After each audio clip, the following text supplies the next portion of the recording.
আপনারা দেখছেন একুশে টেলিভিশন।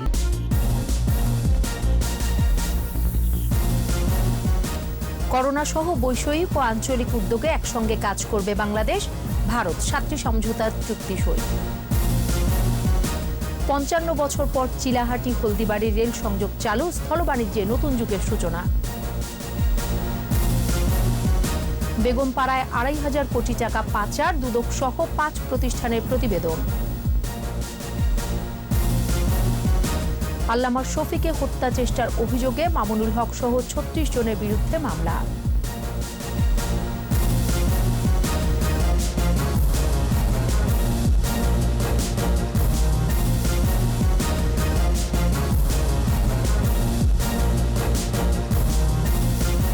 শুনছিলেন first security Islamic bank limited সংবাদ শিরোনাম। আমন্ত্রণ দুপুর 2টার 21 সংবাদে, সাথে আছি আমি সোনিয়া স্নিগ্ধা। দর্শক, একুশে টেলিভিশনের সংবাদ একই সাথে সরাসরি দেখতে পাবেন আমাদের ফেসবুক পেজ www.facebook.com/2124 অনলাইনে। ভারত বাংলাদেশের অকৃত্রিম বন্ধু, সব সংকটের সম্ভাবনায় দুই দেশ পরস্পরের সাথে থেকেছে, ভবিষ্যতেও এই ধারা অব্যাহত থাকবে। বাংলাদেশ ভারত ভার্চুয়াল শীর্ষ বৈঠকে এমন প্রতিশ্রুতি পুনর্ব্যক্ত করলেন প্রধানমন্ত্রী শেখ হাসিনা ও ভারতের প্রধানমন্ত্রী নরেন্দ্র মোদী। দুই দেশের স্থল বাণিজ্যের প্রতিবন্ধকতা দূর হয়েছে বলে বৈঠকে উল্লেখ করেন ভারতের প্রধানমন্ত্রী। আর প্রধানমন্ত্রী শেখ হাসিনা বলেছেন, করোনা সহ অর্থনৈতিক অগ্রযাত্রায় বৈষয়িক ও আঞ্চলিক উদ্যোগে দুই দেশ একসাথে কাজ করবে। রিপোর্ট আরও জানাচ্ছেন মোহাম্মদ নুরুন নবী। কোভিড-19 সংক্রমণের বাস্তবতায় বাংলাদেশ ভারত শীর্ষ বৈঠক অনুষ্ঠিত হল ভার্চুয়াল প্ল্যাটফর্মে। শুরুতে স্বাগত বক্তব্যে নরেন্দ্র মোদী বাংলাদেশের স্বাধীনতার সুবর্ণ জয়ন্তীতে আমন্ত্রণ জানানোয় প্রধানমন্ত্রী শেখ হাসিনাকে ধন্যবাদ জানান। মুজিব বর্ষ, I convey to you my best wishes on behalf of all Indians. বর্তমান বিশ্ব করোনার মতো একটি কঠিন সংকট মোকাবেলা করছে উল্লেখ করে ভারতের প্রধানমন্ত্রী বলেন, এর মধ্যেও দুই দেশের পারস্পরিক সহযোগিতা অব্যাহত রেখে অনন্য দৃষ্টান্ত স্থাপিত হয়েছে। এ সময় সহযোগিতায় প্রতিবেশী আগে, সবার আগে বাংলাদেশ নীতির কথা আবারও উল্লেখ করেন তিনি। It is a matter of satisfaction that in these difficult times there has been good cooperation between India and Bangladesh, whether it relates to medicines or medical equipment. We have had good cooperation between us in the area of vaccines as well. Our partnership has continuously moved forward. প্রধানমন্ত্রী শেখ হাসিনা তার বক্তব্যে বলেন, 16 December বিজয় অর্জিত হলেও তিনি অবরুদ্ধ অবস্থা থেকে মুক্ত হয়েছিলেন 17 ডিসেম্বর। মুজিব বর্ষের আয়োজনে বিভিন্ন সময় যুক্ত হওয়ায় মোদীকে ধন্যবাদ জানান শেখ হাসিনা। আমরা বন্দী ছিলাম। ভারতের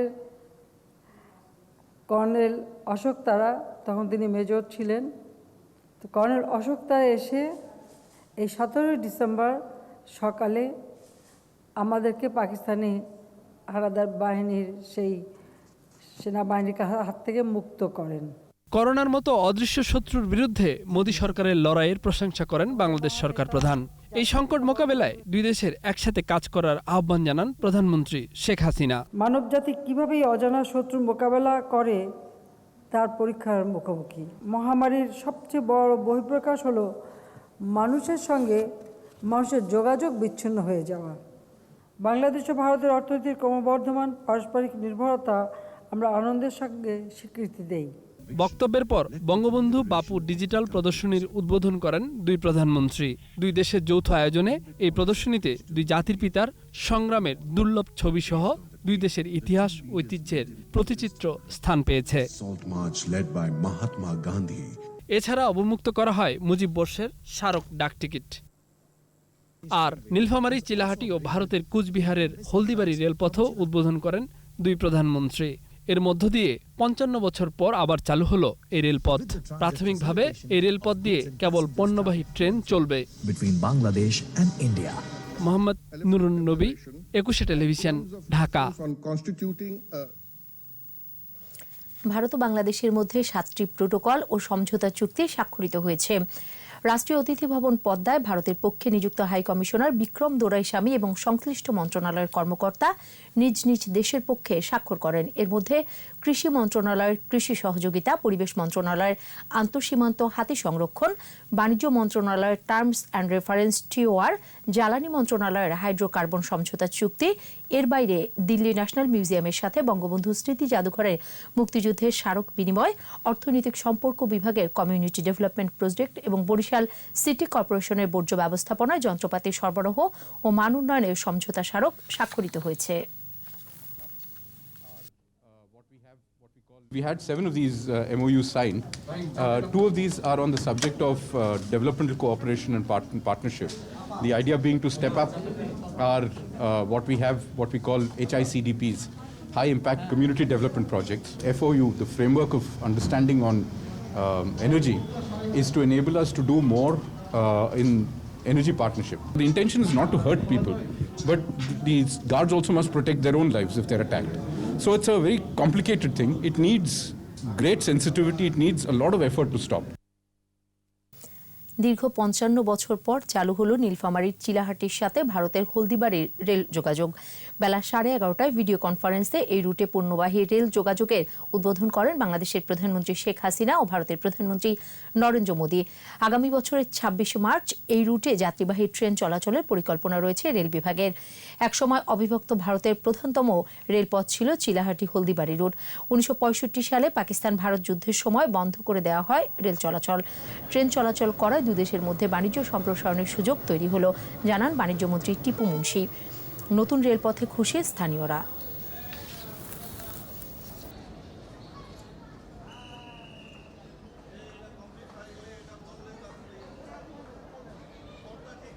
ট্রেন খুলছে এই নিয়ে প্রধানমন্ত্রীকে আমি ধন্যবাদ, এবং এর সাথে সাথে স্থলবন্দর যেন প্রধানমন্ত্রী আমাদেরকে দেয়। প্যাসেঞ্জার ট্রেনও আমাদের এখানে খুলে আমরা বাণিজ্য বাড়ানোর জন্য চেষ্টা করছি।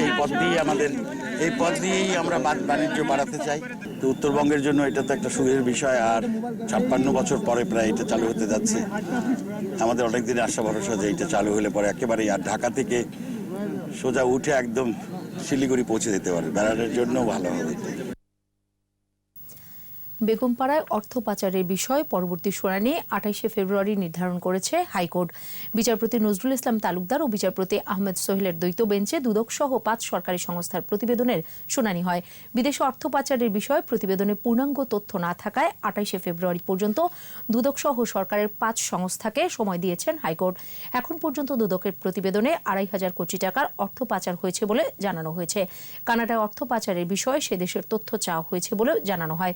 এ সময় সুনির্দিষ্ট তথ্য পেতে আরও সময় প্রয়োজন বলে হাইকোর্টকে জানান অ্যাটর্নি জেনারেল।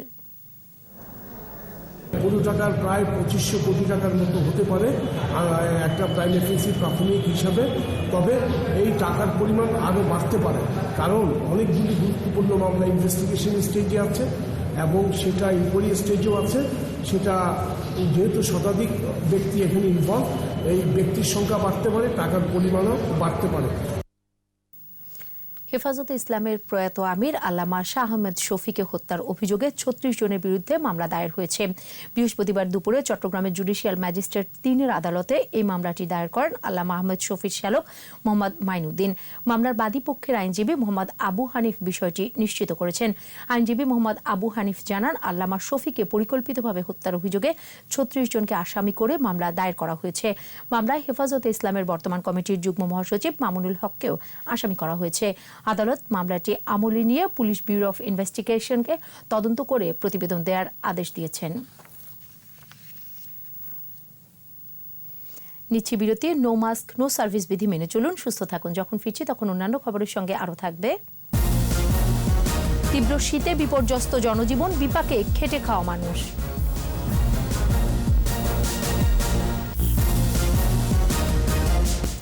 আবারও আমন্ত্রণ দুপুর 2টার 21 সংবাদে। উত্তরাঞ্চল সহ দেশের বিভিন্ন স্থানে বেড়েছে শীতের তীব্রতা। ঘন কুয়াশা আর হিমেল হাওয়ায় বিপর্যস্ত জনজীবন। সড়ক মহাসড়কে ধীর গতিতে চলছে যানবাহন, বিপাকে পড়েছেন খেটে খাওয়া মানুষ। হাসপাতালগুলোতে বেড়েছে ঠান্ডাজনিত রোগীর চাপ। তবে এখনও ব্যাপকভাবে শুরু হয়নি শীতবস্ত্র বিতরণ। প্রতিনিধিদের সহায়তায় মুশফিকা নাজনীনের রিপোর্ট। রংপুরে বেড়েছে শীতের তীব্রতা। ঘন কুয়াশায় ঢাকা চারপাশ। রাত থেকে গুড়ি গুড়ি বৃষ্টির মতো পড়ছে শিশির। হিমেল হাওয়ায় শীতের প্রকোপ বাড়িয়ে দিয়েছে। তবে শীত বস্ত্রের অভাবে দুর্ভোগে পড়েছে দরিদ্র মানুষরা। ঠান্ডার মধ্যে পেটের খিদে বেড়াইছি, কোনো কাজ কাম নাই, ঠান্ডা খুব। অবস্থা তো একদম কঠিন হয়ে গেছে, খুব ঠান্ডা, হ্যাঁ শীত খুব। লালমনিরহাটে দুপুর পর্যন্ত কুয়াশার চাদরে ঢাকা প্রকৃতি। বৃষ্টির মতো ঝরছে শিশির। হাসপাতালগুলোতে বেড়েছে শীতজনিত রোগীর চাপ। এরই মধ্যে দুস্থদের মাঝে বিতরণ করা হয়েছে 28,000 কম্বল। বিশাদ রাস্তা দিয়ে দেখা যায় না, হেডলাইট জ্বালা দিল, হেডলাইটের আলো আগায় না। কুয়াশা এত পড়ছে যা বলার বাইরে। গ্যারেজ আমরা খুলবার বইতেছি না, ঠান্ডা কিভাবে কাজ হবে। উত্তরে জনপদ গাইবান্ধায় বিপাকে পড়েছে ছিন্নমূল ও খেটে খাওয়া মানুষ। রোজগার না থাকায় শীতের পোশাকও কিনতে পারছেন না অনেকে। বয়স্ক লোকগুলোর জন্য খুব সমস্যা হয়ে গেছে, যারা দিন খেটে খাওয়া মানুষ। কাপড়া তো নাই রে বাবা, আজ এগুলো চিড়ে মিড়ে কাপড়া নিয়ে বেড়াচ্ছি। অনেক বেলা পর্যন্ত রোদ না থাকায় খড়কুটো জ্বালিয়ে শীত নিবারণ করছেন কেউ কেউ। ঠাকুরগাঁয় শীতের তীব্রতায় বিপর্যস্ত জনজীবন। কুয়াশায় হেডলাইট জ্বালিয়ে ট্রেন সহ বিভিন্ন যানবাহন চলাচল করছে। শীতে বিপাকে পড়েছে ছিন্নমূল মানুষ। শীতে আমি কষ্ট পাই, আমাকে কিছু সাহায্য করেন। ঘর বাড়ি নাই, আমাদের কোনো সময় তো কম্বল পাই না, আমাকে একটু কিছু দান করেন। শহরে ফুটপাতের গরম কাপড়ের দোকানগুলোতে ভিড় বেড়েছে নিম্ন আয়ের মানুষের। মুশফিকা নাজনীন, 21 টেলিভিশন। ৭১-এর এক ব্যতিক্রমধর্মী যোদ্ধা চট্টগ্রামের মর্জিনা বেগম মুক্তিযুদ্ধের পুরোটা সময় খাবার ও আশ্রয় সহ সম্ভাব্য সব ধরনের সহায়তা দিয়েছেন বীর মুক্তিযোদ্ধাদের। মানুষের দাঁড়ে দাঁড়ে গিয়ে অর্থ সংগ্রহ করেছেন মুক্তিযুদ্ধের জন্য। পাকিস্তানি হানাদার বাহিনীর চোখ এড়াতে কখনো সেজেছেন ভিক্ষুক, কখনো পাগল। তার সাহসিকতা ও বীরত্বের গল্প শ্রদ্ধার সাথে স্মরণ করেন মুক্তিযোদ্ধা ও গবেষকরা। ইফরাজ নূরের ক্যামেরায় বিস্তারিত জানাচ্ছেন শিউলি শবনম। বঙ্গবন্ধুর স্বাধীনতা ঘোষণা আলোড়িত করে সে সময়ের 22 বছর বয়সী গৃহবধূ মর্জিনা বেগমকে। দেশের জন্য কাজ করার অদম্য ইচ্ছে জেগে ওঠে তার মধ্যে। সদ্যজাত সন্তানকে দোলনায় ঘুম পাড়িয়ে ছুটে যান মুক্তিযোদ্ধাদের সহায়তায়। যোগ দেন গেরিলা যোদ্ধা মৌলভী সৈয়দের সাথে। ভিক্ষুক সেজে অর্থ জোগাড় করে খাবার পরিবেশন করে আশ্রয় দিয়ে মুক্তিযোদ্ধাদের সহায়তা করেন তিনি। সেসব নিয়ে স্মৃতিচারণ করলেন মর্জিনা বেগম। এক এক সময় এক একটা রূপ নিয়ে আমি বের হয়ে মানুষের দাঁড়িয়ে দাঁড়িয়ে গিয়ে চাঁদায় টাকা নিয়ে নিয়ে বিক্রি চাইছি, এনে এনে মুক্তিযোদ্ধাদের আমি খাওয়াইছি। নগরীর ঈদগাহ বৌবাজারের রামপুরা এলাকার এই বাড়িটিই ছিল তখন মুক্তিযোদ্ধাদের নির্ভরতার ঘাঁটি। এই বাড়িতে তিনি গড়ে তুলেছিলেন মুক্তিযোদ্ধাদের ক্যাম্প। যুদ্ধদিনের গল্প শোনান ইতিহাসের সাক্ষী এই নারী। যাদের যেটা দরকার ছিল ওদের থেকে আমি জিজ্ঞেস করে ওদের হাতে তুলে দিয়েছি। শৈশবে বঙ্গবন্ধুর স্নেহধন্য হওয়ার গল্পও বললেন মর্জিনা বেগম। তিনি জানান, বঙ্গবন্ধুর সান্নিধ্য স্মৃতি তাকে আজীবন সৎ থাকতে অনুপ্রাণিত করেছে। যখন আমি ছোট 7 বছরের বয়সে বঙ্গবন্ধু দেখে বারান্দার মধ্যে দাঁড়িয়ে আছে, পায়জা পাঞ্জাবি পরা, তখন উনি আমাকে জড়াই ধরে কোলে নিয়েছে। তার স্বামী শামসুল আলম চৌধুরীও ছিলেন একজন মুক্তিযোদ্ধা। তাদের ছেলে মেয়েরাও এমন বাবা মা পেয়ে গর্ববোধ করেন। আমার মা বঙ্গবন্ধুর ডাকে বাংলাদেশের স্বাধীনতার জন্য যুদ্ধে নেমেছিলেন, আমি সবচেয়ে গর্ববোধ করি। মর্জিনা বেগমের দেশপ্রেম ও সাহসী ভূমিকার কথা স্মরণ করে এখন উজ্জীবিত হন মুক্তিযোদ্ধারা। বিভিন্নভাবে আমাদেরকে সাহায্য সহযোগিতা করেছেন। গবেষকরা বলছেন, মর্জিনা বেগম এবং তার মতো মানুষরা মুক্তিযুদ্ধে যে অবদান রেখেছে তার আনুষ্ঠানিক স্বীকৃতি থাকা উচিত। ওনাকে মুক্তিযোদ্ধা তো বলাই যায়, পারলে আরও কিছু বেশি বলতে হবে, কারণ এই যে নিজের বাড়িতে থেকে এই সমস্ত রিস্ক নিয়ে কাজ করা। ডক্টর খাস্তগীর বালিকা উচ্চ বিদ্যালয় থেকে 1965 সালে এসএসসি এবং 1967 সালে নাসিরাবাদ মহিলা কলেজ থেকে এইচএসসি পাশ করেন মর্জিনা বেগম। সেই সময়েই তিনি আন্দোলন সংগ্রামে যুক্ত হন। Shiuli Shabnam, 21 television, Chattogram. No mask no service বিধি মেনে চলুন, সুস্থ থাকুন। নিচ্ছি আরেকটা বিরতি। যখন ফিরছি তখন অন্যান্য খবরের সঙ্গে আরও থাকবে। চাঁদের নমুনা নিয়ে ফিরে এলো চীনের মহাকাশযান চ্যাং, জাতীয় গৌরব বললেন শি জিনপিং।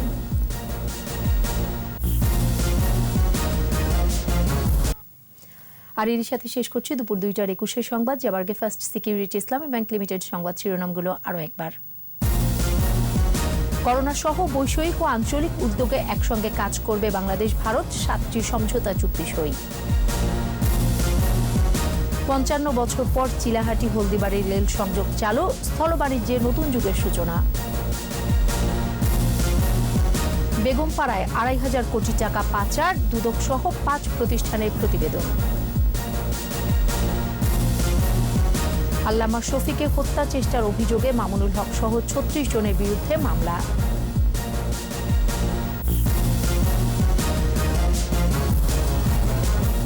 সর্বশেষ খবর জানতে ডায়াল করুন 2021 নম্বরে, আর ভিজিট করুন eকুশে-tv.com ওয়েবসাইটে। এছাড়া ফেসবুকে ভিজিট করতে পারেন facebook.com/eকুশে24 অনলাইনে। বিকাল ৪টায় একুশের সংবাদ শিরোনাম দেখার আমন্ত্রণ রইল। স্বাস্থ্যবিধি মেনে চলুন, সুস্থ থাকুন।